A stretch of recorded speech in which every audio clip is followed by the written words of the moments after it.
माननीय महानगर संघ चालक जी, संघ के अधिकारी गण, आत्मीय स्वयंसेवक बंधु, सज्जन वृंद, माता भगिनी,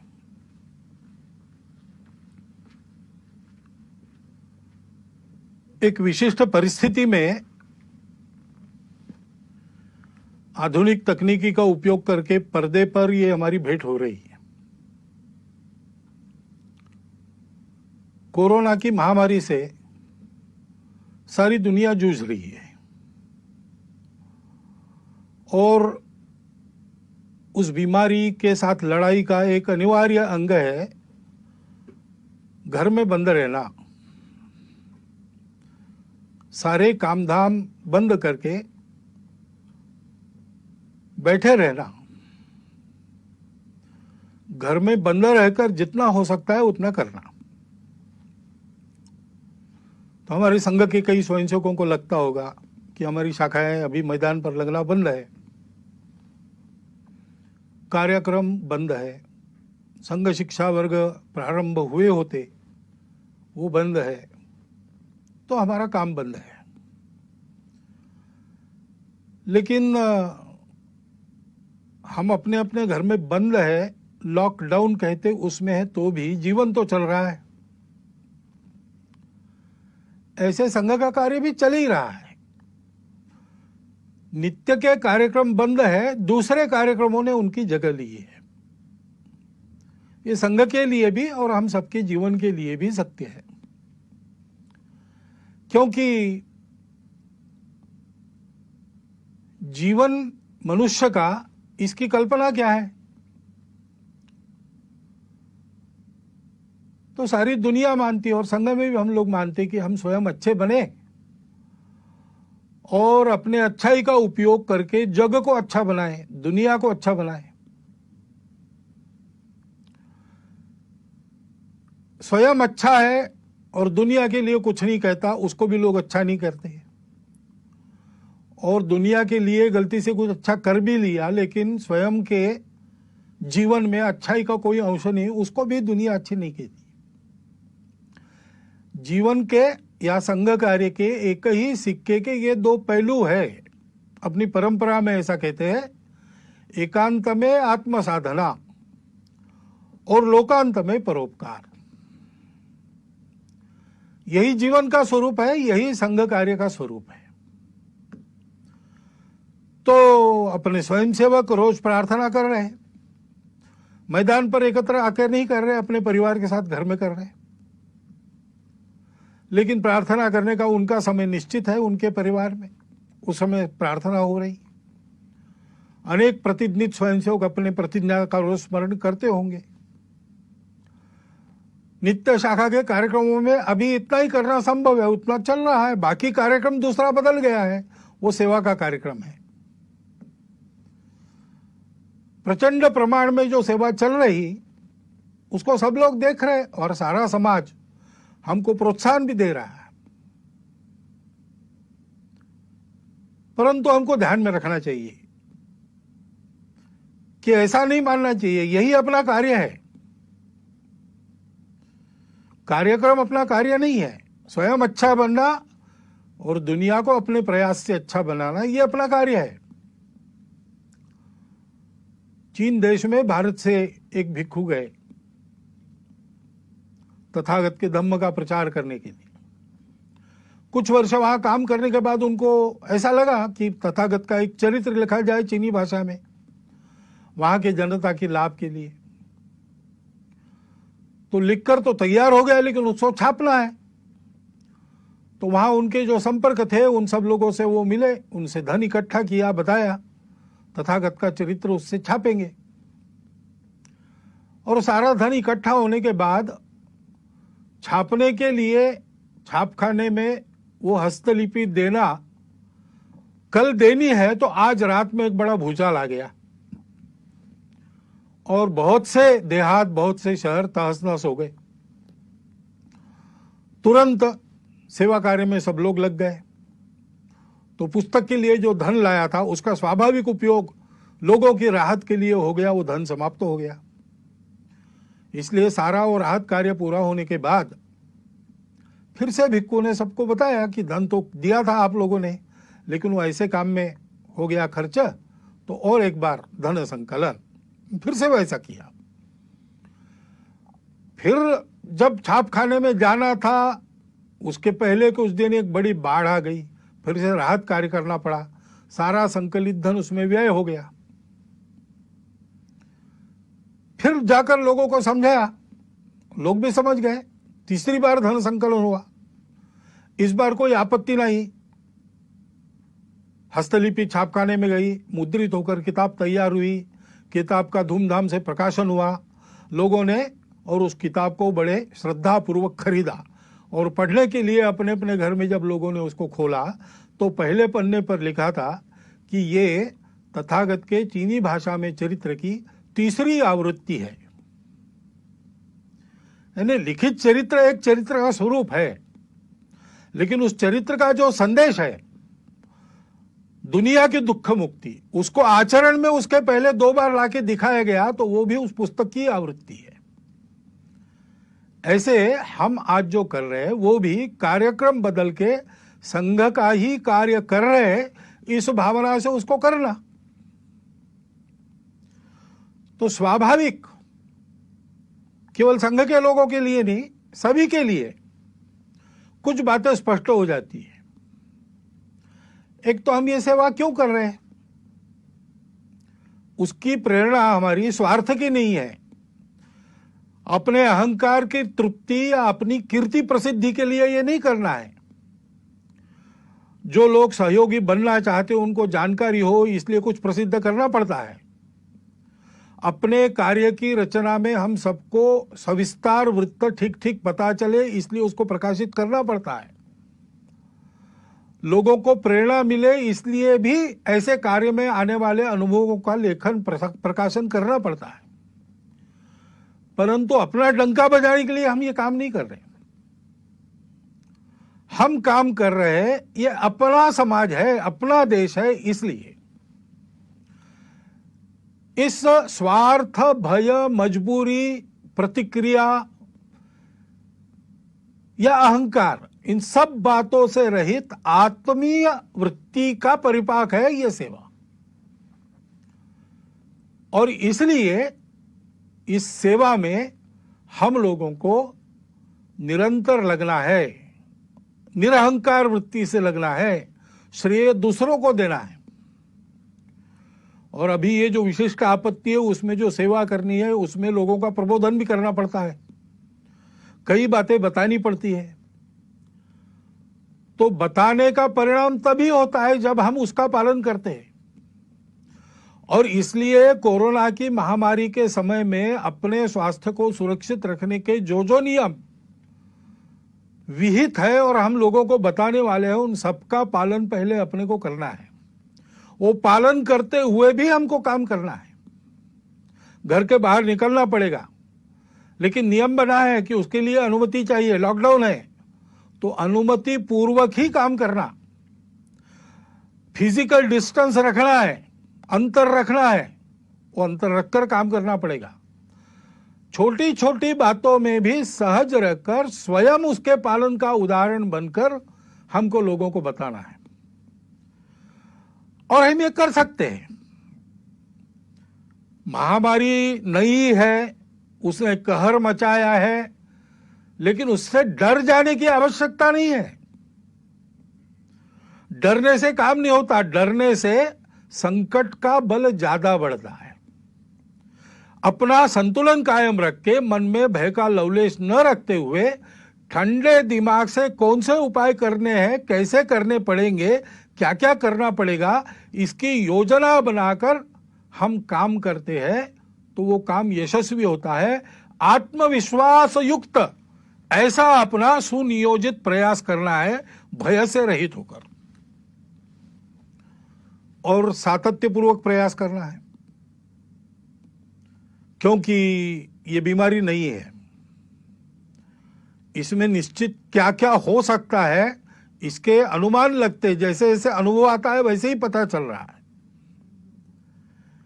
और इसलिए अब ये कितना चलेगा पता नहीं, जल्दी से जल्दी समाप्त हो ये पूरा प्रयास हम करेंगे, लेकिन जितने दिन चलेगा उतने दिन पीड़ित लोगों को राहत देने के और ये बीमारी न फैले उसके प्रयास जारी रखने पड़ेंगे। बीच में ही छोड़ दिया तो यशस्वी नहीं होंगे। एक आदमी सब तरफ से कंगाल हो गया, निराश हो गया, उसको ऐसा लगा हम आत्महत्या करेंगे, लेकिन कुछ उसके जेब में पैसा था, कुछ दिन जीने का सामान उसके पास था, तो उसको ऐसा लगा कि पहले इसको खर्चा कर देते हैं और बिल्कुल ही कफलक होकर मर जाएंगे। इसलिए वो बड़े शहर में गया कि वहां पर जुआ खेलेंगे और ये सारा धन उड़ा देंगे, फिर मर जाएंगे। लेकिन वहां जाने के बाद उसको पता चला कि उस गांव के पास, उस शहर के पास एक बहुत लंबी चौड़ी जमीन थी जिसमें मैंगनीज मिलेगा ऐसा लगता था। इसलिए 2-3 माइनिंग कंपनीज ने वहां आकर खुदाई की, 250 फीट नीचे गए लेकिन मैंगनीज मिला नहीं, निराश हो गए। इसलिए उसका लीलाव वो करने वाले थे, तो उसको लगा कि ये भी एक जुआ है, चलो जाके बोली बोलेंगे। अब इतना तो धन नहीं था उसके जेब में कि इतनी बड़ी जमीन खरीदी कर सके, लेकिन वो 250 फीट की जमीन नहीं थी, 250 फीट का लंबा चौड़ा गहरा गड्ढा बना था, उसको कौन खरीदेगा। उस नीलाम में कोई आया ही नहीं, यही अकेला पहुंचा, इसलिए इसके जेब में जितने पैसे थे उतने में उसकी जमीन हो गई। अब जो मजदूर वहां काम कर रहे थे उनको उस दिन की मजदूरी कंपनी ने दे दी थी, तो उन्होंने आके पूछा क्या करें, काम अभी बंद करें कि 5 बजे तक करें और बाद में छोड़े। तो उसने कहा आपने पैसे लिए हैं तो 5 बजे तक काम करो। उन्होंने 5 बजे तक खुदाई की, 3 फीट और खोदा, उसमें जो नमूने मिले उसमें मैंगनीज मिल गया और कंगाल बना हुआ वो आदमी मैंगनीज की खदानों का मालिक, बाद में एक रेलवे कंपनी का मालिक, ऐसा सब कुछ बन गया। फिर से उसका जीवन बन गया।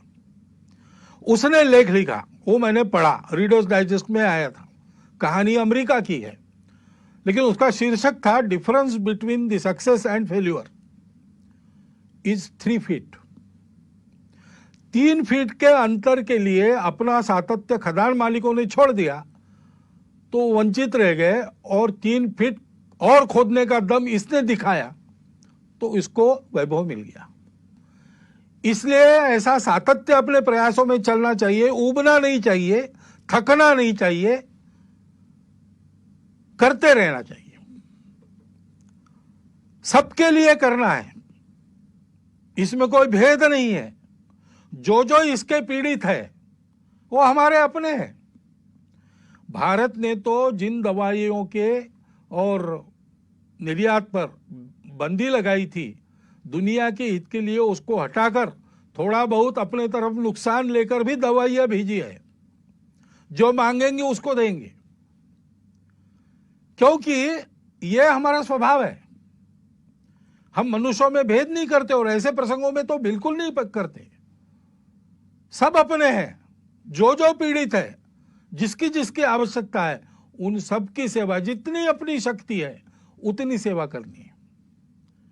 और ये सेवा करते समय कोई स्पर्धा तो है नहीं, अपनी कीर्ति फहराने के लिए दुनिया भर में हम काम नहीं कर रहे। इसलिए जो इस काम में लगे उन सबको साथ लेकर, उन सबके साथ रहकर काम करना है, सामूहिकता से काम करना है। इस प्रकार से हम सेवा करेंगे। लोगों को जो बताना है वो बताएंगे, लोगों से जो करवाना है वो करेंगे। आधार उसका होगा अपनत्व की भावना, स्नेह, प्रेम, वो अपने व्यवहार में दिखना चाहिए। काम अच्छा होना चाहिए, सेवा का काम है, उपकार तो है नहीं। हम अपने लोगों का काम कर रहे हैं, इसलिए वो उत्तम होना चाहिए, प्रेम से होना चाहिए। हनुमान जी के कार्य के बारे में ऐसा वाल्मीकि रामायण में कहा गया है।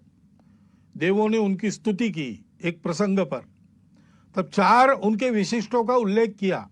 धृति, दृष्टि, मति और दाक्ष, यानी दक्षता, सावधानी। सावधानी आवश्यक है। हम काम करेंगे, लेकिन हम काम करते रहे, इसलिए काम करते करते हम बीमार न हो जाए। इसलिए आजकल आयुष मंत्रालय के द्वारा एक समर्थित काढ़ा है, उसको हमने रोज पीना चाहिए। बाकी मास्क लगाना, अंतर रखना, ये सारी बातें, हाथ धोना, स्वच्छता रखना, हम स्वयं चिंता करें कि हम काम करने लायक रहे। अपनी मदद जिनको वास्तविक आवश्यकता है उन तक पहुंचे। दूर तो लोग भी रहते हैं दुनिया में, वो हमारी मदद लेके चले न जाए। इसलिए बहुत सावधानी पूर्वक सजगता से काम करना पड़ेगा। कोई छूट न जाए, जिसको आवश्यक है उन सबके पास मदद पहुंचे, ऐसा काम करना पड़ेगा। बुद्धि ठीक रखनी पड़ेगी, किसको किस बात की आवश्यकता है। सामान्य सूचनाएं सबके लिए दी जाती है, लेकिन कुछ विशेष भी परिस्थितियां रहती है, उसमें उस प्रकार की राहत मिले ऐसा प्रयत्न करना पड़ता है। और इसलिए लीक में चलते हुए भी लीक का विचार कर चलना पड़ता है। अनुशासन में चलते हुए भी अनुशासन इतना लचीला होना पड़ता है कि अपने सेवा के दायरे में, सेवा के लाभ लेने वालों में सब आवश्यकता जिनको है ऐसे लोग आ जाए। फिर दृष्टि की बात है, हम ये सब बताएंगे, ये सब करवाएंगे तो आदतें भी लोगों के ठीक रहे। आदतें ठीक न रखने के कारण भी ये बीमारियां आती है। तो ये अनुभव लोग ले रहे हैं, अब उनकी मनोभूमिका तैयार है, तो हमने अच्छाई का प्रचार प्रसार भी लगे हाथ करते रहना चाहिए।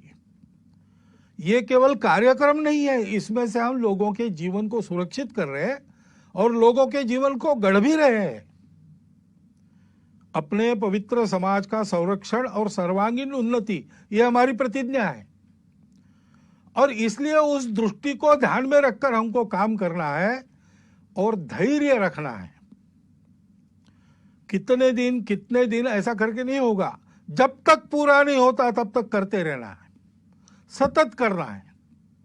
ऐसा करते रहना, और ऐसा करते रहते समय ये जैसे गुण है हनुमान जी से, वैसे विदुर नीति में एक बात बताइए दोषों को टालने की।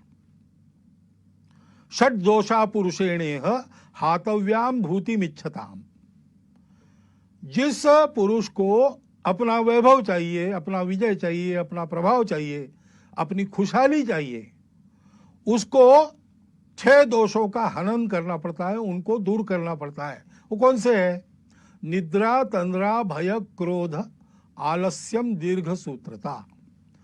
आलस्य और दीर्घ सूत्रता काम की नहीं है। तत्परता चाहिए। जब उपस्थित होता है, भारत का इस सारी बीमारी के दौर में काम बहुत अच्छा हो रहा है। इसका पहला कारण है कि तत्परता पूर्वक सारी उपाय योजनाएं यहाँ के शासन प्रशासन ने लागू की, और उतने ही तत्परता पूर्वक समाज के एक बहुत बड़े अंश ने उसको अमल में लाया।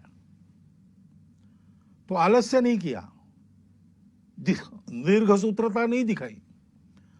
इसको ध्यान में रखना चाहिए। वो तत्परता अपनी कायम रखनी चाहिए। निद्रा, तंद्रा यानी असावधानी, काम करते करते धुन लग जाती है, उसको तंद्रा कहते हैं। धुन लगना अच्छा है, लेकिन तंद्रा अच्छी नहीं, क्योंकि उसमें विचार नष्ट होता है। सोच समझ के सजग रहकर एक एक कदम डालते हुए काम करना, और भय और क्रोध को टालना। लोगों को भय लगता है कि हमको क्वारंटाइन में डाल ले, तो छुपने का प्रयास करते हैं। लोगों को कुछ नियमों में बांध दिया तो लोगों की ऐसी भावना होती है कि हम पर कुछ प्रतिबंध ला रहे हैं। अब संघ ने अपने और मार्च में ही तय करके जून आखिर तक सारे कार्यक्रम बंद कर दिए। लेकिन किसी किसी को लग भी सकता है कि सरकार हमारे कार्यक्रमों पर प्रतिबंध कर रही इस निमित्त, और भड़काने वाले लोगों की कमी नहीं है। उसके कारण क्रोध पैदा होता है, क्रोध के कारण अविवेक होता है, फिर अतिवादी कृत्य होते हैं। हम जानते हैं कि इसका लाभ लेने वाली ताकत है और वो प्रयासरत है। जिस प्रकार इस कोरोना के बीमारी का फैलाव अपने देश में हुआ है, उसमें एक कारण यह भी है। परंतु दो बातें ध्यान में रखनी चाहिए। जैसे इन सब का पालन सकारात्मक भाव से करना, इस पर क्रोध नहीं करना, इससे डर नहीं मन में रखना, वैसे अगर किसी ने भयवश या क्रोधवश कुछ उल्टा सीधा कर दिया तो उस सारे समूहों को ही एक माप में लपेटकर उससे दूरी बनाना, ये भी ठीक नहीं। सर्वत्र दोष रखने वाले लोग होते हैं। सामान्य लोगों के मन में कुछ आ सकता है। सामान्य लोगों ने, सबने ये खबरदारी लेनी चाहिए कि ये अपने देश का विषय है, देश हित का विषय है, इसमें हमारी भूमिका सहयोग की ही होगी, कभी भी विरोध की नहीं होगी। मन में किंतु परंतु है, उसका लाभ लेकर द्वेष क्रोध को भड़काने वाले लोग हैं, उनके खेल चल रहे हैं। स्वार्थ के कारण भारत तेरे टुकड़े होंगे ऐसे कुविचार रखने के कारण बहुत सारे लोग ऐसा प्रयास करते हैं। राजनीति भी बीच में आ जाती है। ये जिनको करना है, जिनका चलता है, उनको चलता रहे, इससे बचना। ये लोग अपना कुछ बिगाड़ न ले, इतनी सावधानी और इतना बल सजग जागृत रखना। लेकिन हमारे मन में इसके कारण प्रतिक्रियावश कोई खुन्नस, कोई दुश्मनी होनी नहीं चाहिए। भारत का 130 करोड़ का समाज भारत माता का पुत्र है, अपना बंधु है। इस बात को ध्यान में रखना चाहिए। भय और क्रोध दोनों तरफ से नहीं करना चाहिए। और जो जो अपने अपने समूह के समझदार लोग हैं, नेतृत्व करने वाले लोग हैं, उन्होंने इससे अपने समूह को बचाना चाहिए। और ऐसे भय या क्रोधवश होने वाले कृत्यों में हम लोग नहीं है, हम लोगों को नहीं रहना चाहिए, ये अपने अपने समाज को सिखाना चाहिए। ऐसा नहीं करते तो क्या होता है? भारत के समाज को अतिशय वंद्य ऐसे 2 सन्यासियों की हत्या यहां महाराष्ट्र में हुई। अब उसको लेके बयानबाजी वगैरह चलती है, उसको एक बाजू रख दिया जाए, परंतु यह कृत्य होना चाहिए क्या? कानून व्यवस्था को हाथ में लेना चाहिए क्या? ऐसा जब होता है तो पुलिस ने क्या करना चाहिए? ये सारी बातें सोचने की बातें हैं। ऐसे संकट के घड़ी में और ऐसे मन में कुछ किंतु परंतु रहते हैं, रह सकते हैं, अपेक्षित नहीं है, स्वाभाविक है। लेकिन उनके चपेट में न आके हम लोगों को सारे भेद की, स्वार्थ की प्रवृत्तियों को अलग रखकर उनसे बचते हुए, उनको उभरने न देते हुए देश हित में सकारात्मक बनकर ही आगे बढ़ना चाहिए। भय क्रोध, ये जो 2 दोष है, उसको टालना चाहिए। उन सन्यासियों की हत्या हुई, पीट पीट कर मार डाला गया। निरुपद्रवी लोग थे, किसी का कोई अपराध उन्होंने किया नहीं था। धर्म का आचरण करने वाले, धर्म का आचरण फैलाने वाले थे, मानव पर उपकार करने वाले लोग थे। उसका दुख हम सबके मन में है। 28 तारीख को उनको श्रद्धांजलि देने के लिए हिंदू धर्म आचार्य सभा ने कुछ आह्वान भी किया है। विश्व हिंदू परिषद ने जो कार्यक्रम भी दिया है, उसका हम सब लोग पालन करेंगे। उनकी स्मृति में अपनी श्रद्धांजलि व्यक्त करता हुआ इस विषय में मैं आगे बढ़ता हूं। धैर्य रखकर सारी बातें करनी चाहिए, क्योंकि ये बीमारी जाएगी, लॉकडाउन की आवश्यकता नहीं रहेगी। लेकिन जो अस्ता व्यस्त हो गया, उसको ठीक करने में समय लगेगा। हमने देखा है कहीं कहीं ऐसा हुआ भी है कि थोड़े से बंधन शिथिल होने के बाद एकदम भीड़ हो गई, फिर से उनको तितर बितर करना पड़ा। ये अविवेक हो सकता है समाज में। सामान्य व्यक्ति को ऐसे समय में दिशा देने वाले लोग होने पड़ते हैं। अब विद्यालय खुलेंगे तो फिजिकल डिस्टेंस मेंटेन तो करना पड़ेगा आने वाले समय में कई दिनों तक। उसकी व्यवस्था कैसे होगी वो बताना भी पड़ेगा। समाज के लोगों को इकट्ठा के ये कैसे हो सकता है सोचना भी पड़ेगा। विद्यालय में, विद्यालय के आसपास के परिसर में छोटी संख्या में क्लासेस लगा सकते हैं क्या, ई क्लासेस लगा सकते क्या, क्या करके विद्यालय की शिक्षा शुरू भी होगी और ये डिस्टेंस मेंटेन होगा, बाजार वगैरह शुरू होंगे लेकिन लोग इस अंतर को कायम रखने का पालन करेंगे, फैक्ट्री उद्योग शुरू होंगे तब भी भीड़ नहीं होगी, अंतर रखकर अनुशासन से लोग चलेंगे।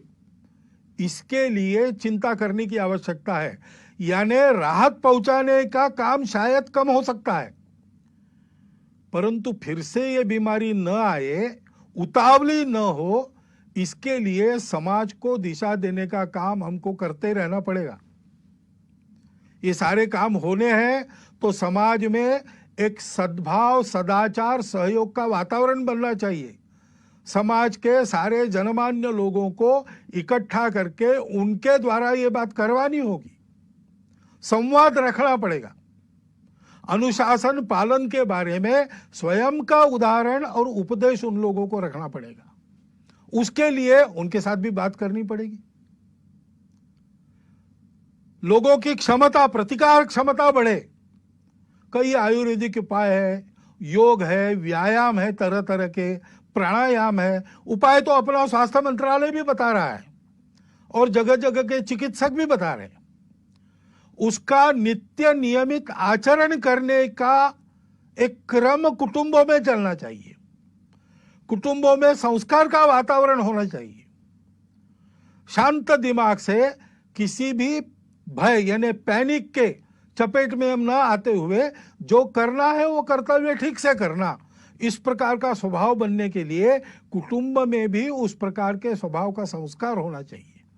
इसके हमको प्रयास करने पड़ेंगे और प्रयास में वही क्रम रहेगा।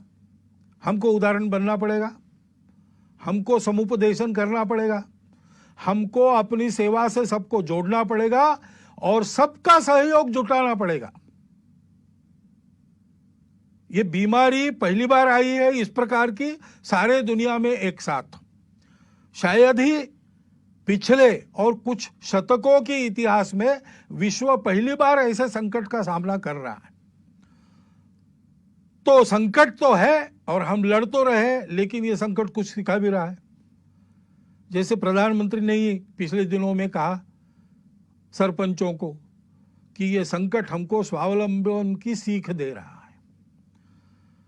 तो कई ऐसी बातें भी आ रही, क्योंकि ये संकट जाएगा, जो अस्ता व्यस्त हो गया उसको यथावकाश हम ठीक कर लेंगे, लेकिन इस संकट के अनुभव में कुछ सत्य फिर एक बार उजागर होके हमारे सामने जो स्पष्ट खड़े हैं, उनसे पाठ लेकर, बोध लेकर अपने जीवन की रचना को उसके अनुसार परिवर्तित करने का एक बड़ा काम, एक तरह से राष्ट्र पुनर्निर्माण का जो काम चल रहा है उसका अगला चरण, उसको परिणाम में लाना पड़ेगा। और बहुत से लोग शहरों से चले गए अपने अपने गांव में, सबके सब वापस आएंगे क्या? जो गांव में रह जाएंगे उनको रोजगार की क्या व्यवस्था होगी? जो वापस अपने काम पर आएंगे उन सबको काम देने की उद्योगों की या उनके मालिकों की स्थिति होगी क्या? क्योंकि उनके भी सारे कारोबार ठप पड़े। ऐसी अवस्था में इनका रोजगार भी कायम रहे और उस समय के सीमित साधनों में सब चल सके, इसके लिए सबको कुछ न कुछ छोड़ना पड़ेगा। उसके लिए मन की तैयारी करनी पड़ेगी, समझदारी बरतनी पड़ेगी, उसका भी उपदेश करना पड़ेगा, उसको भी समझाना पड़ेगा। और अगर स्वावलंबन ये इस आपत्ति का संदेश है, तो स्वावलंबन में अपना स्व क्या है? उस स्व आधारित तंत्र का अवलंबन हमको करना पड़ेगा। कम ऊर्जा खाने वाला, रोजगार मूलक, पर्यावरण को न बिगाड़ने वाला ऐसा विचार हमारे ही पास है। उसके आधार पर एक युगानुकूल रचना अपने अर्थनीति की, अपने विकास नीति की, अपने तांत्रिकी की हमको करनी पड़ेगी। आधुनिक विज्ञान के आधार पर इसमें जो जो अद्यतन सहायक होता है वो लेते हुए परंपरा के आधार पर जो आज सुसंदर्भित है, इस संकट के कारण फिर से एक बार हमको याद आ रहा है, उन दोनों को मिलाते हुए हमको एक नए विकास के मॉडल का निर्माण करना पड़ेगा। हमको करना पड़ेगा, इन्हें कौन करेगा? शासन को विचार करना पड़ेगा, प्रशासन को विचार करना पड़ेगा। लेकिन मात्र इन दोनों के करने से नहीं होता, समाज को भी इसमें कुछ करना पड़ता है। समाज को स्व का अवलंबन करना पड़ेगा। यहां की बनी वस्तुएं जहां तक संभव है उन्हीं का उपयोग करेंगे। यहां जो बनता नहीं, बिना उसके जीवन चलता है तो बिना उसके चलाएंगे। जीवन के लिए आवश्यक है तो अपने शर्तों पर लेंगे, कम से कम उपयोग में चलाएंगे। ऐसी बहुत सी बातें अपने नित्य व्यवहार में लानी पड़ेगी। अपने अपने व्यक्तिगत और परिवार के व्यवहार में हम लोगों को स्वदेशी का आचरण करना पड़ेगा। स्वदेशी का आचरण करने के लिए स्वदेशी के उत्पादन उपलब्ध करने पड़ेंगे और स्वदेशी के उत्पादन उत्कृष्टता के मामले में बिल्कुल 19 न हो, ऐसी गुणवत्ता उत्पन्न करनी पड़ेगी। उद्योजक, निर्माता, कारीगर सभी को इसके बारे में सोचना पड़ेगा और समाज को स्वदेशी पर दृढ़ होना पड़ेगा। विदेशों के ऊपर अवलंबन नहीं होना चाहिए, ऐसा हमको समर्थ रहना पड़ेगा। उसी प्रकार हमने अनुभव किया। अब जो बाहर निकलकर नदियों को वगैरह देख सके वो बताते हैं, लेकिन हवा का तो हम सब लोग अनुभव कर रहे हैं कि पर्यावरण बहुत मात्रा में शुद्ध हो गया। क्यों शुद्ध हो गया? क्योंकि कुछ क्रियाकलाप बंद हुए जो पर्यावरण को दूषित करते थे। अब फिर से अपना जीवन नियमित हम शुरू करेंगे तो कौन से ऐसे क्रियाकलाप कम से कम हम कर सकते हैं, बिना उसके काम भी चल सकता है, इसका विचार हमको करना पड़ेगा। पानी का उपयोग ठीक से, पानी का संवर्धन संरक्षण, वृक्षों का संवर्धन संरक्षण और प्लास्टिक से मुक्ति, स्वच्छता का पालन, जैविक तरीकों पर बल देकर गौ पालन, जैविक खेती आदि के आधार पर जीवन चलाने का हमको अभ्यास अपना करना पड़ेगा। अभी जो हमारा अभ्यास रासायनिक खेती आदि का है उसको बदलना पड़ेगा। उसके लिए सारे समाज का बनाना पड़ेगा। शासन की नीति वैसी बनेगी, लेकिन जब तक समाज उस प्रकार चलता नहीं तब तक उसका परिणाम नहीं होता। कुटुंब में भी हमको और इस प्रकार के संस्कार करने पड़ेंगे। बहुत दिनों के बाद जो भागदौड़ चल रही थी वो बंद हो गई, तो अपने घर में रहने का, सतत रहने का अनुभव बहुत लोगों को मिला। घर को भी अच्छा लगा और हमको भी अच्छा लगा। इसके बहुत अच्छे परिणाम होते हैं। संवाद बढ़ता है, समझदारी बढ़ती है, सौमनस्य बढ़ता है और इसलिए कुटुंब में इन सारे बोधों की चर्चा, उसके आधार पर व्यवहार कैसा हो ऐसा संवाद चलना। जैसा अपना कुटुंब है वैसे समाज भी एक कुटुंब है। समाज के भी विचार करने वाले लोगों में, समाज का नेतृत्व करने वाले लोगों में इस प्रकार का चलना, चर्चा का चलना, संस्कार का, नियमितता का प्रभाव होना अपने जीवन पर, व्यक्तिगत और सामूहिक, इसकी चिंता हमको करनी पड़ेगी। नागरिक अनुशासन के पालन में हम सबको तत्पर होना पड़ेगा। जहां जहां उस अनुशासन का पालन लोग कर रहे हैं वहां कोरोना का उपद्रव कम है, और जहां इस अनुशासन की आदत न होने के कारण गड़बड़ हो रही वहां कोरोना की चपेट में अभी भी देश का कुछ भूभाग है। और इसलिए उस अनुशासन का पालन करना, भगिनी निवेदिता ने कहा है कि देशभक्ति का स्वतंत्र देश में रूप तो नागरिक अनुशासन का स्वयं होकर सारे नागरिक पालन करते, इतने वो समझदार होते, यही है। डॉक्टर अंबेडकर साहब ने भी संविधान प्रदत्त करते समय जो भाषण संसद में किए थे उसमें इस प्रकार की कानून व्यवस्था, नियम आदि का पालन करने पर बहुत जोर दिया गया है। हमको अपनी इस आदत को और ताजा और धार वाला करना पड़ेगा। उसी प्रकार समाज में सद्भाव का वातावरण, सहयोग का वातावरण, शांति का वातावरण बनाना पड़ेगा। शासन तो संस्कार मूलक शिक्षा नीति जल्दी लाएगा, लाना पड़ेगा उनको, क्योंकि ये सारे काम शासन की नीति, प्रशासन का नीति को ध्यान में रखकर समाज को अपना मानकर अमल करने का तरीका और समाज का आचरण से सहयोग, इन तीनों बातों के एकत्र आने के बाद ही संभव होता है। तो शासन जैसे अपने प्रशासन को समाजोन्मुख करेगी, राजनीतिक लोग अपनी राजनीति को स्वार्थ मूलक से हटाकर देशहित मूलक बनाएंगे, शिक्षा जैसा संस्कार देने वाली परिवर्तन अपने आप में करेगी, वैसे हम सब लोगों का व्यवहार भी वैसा होना पड़ेगा। भविष्य के लिए भी यह संकट बहुत कुछ बताकर जा रहा है, उसका विचार करके हमको अपने जीवन के नए मानक का विचार करते हुए उसको आचरण में लाना पड़ेगा।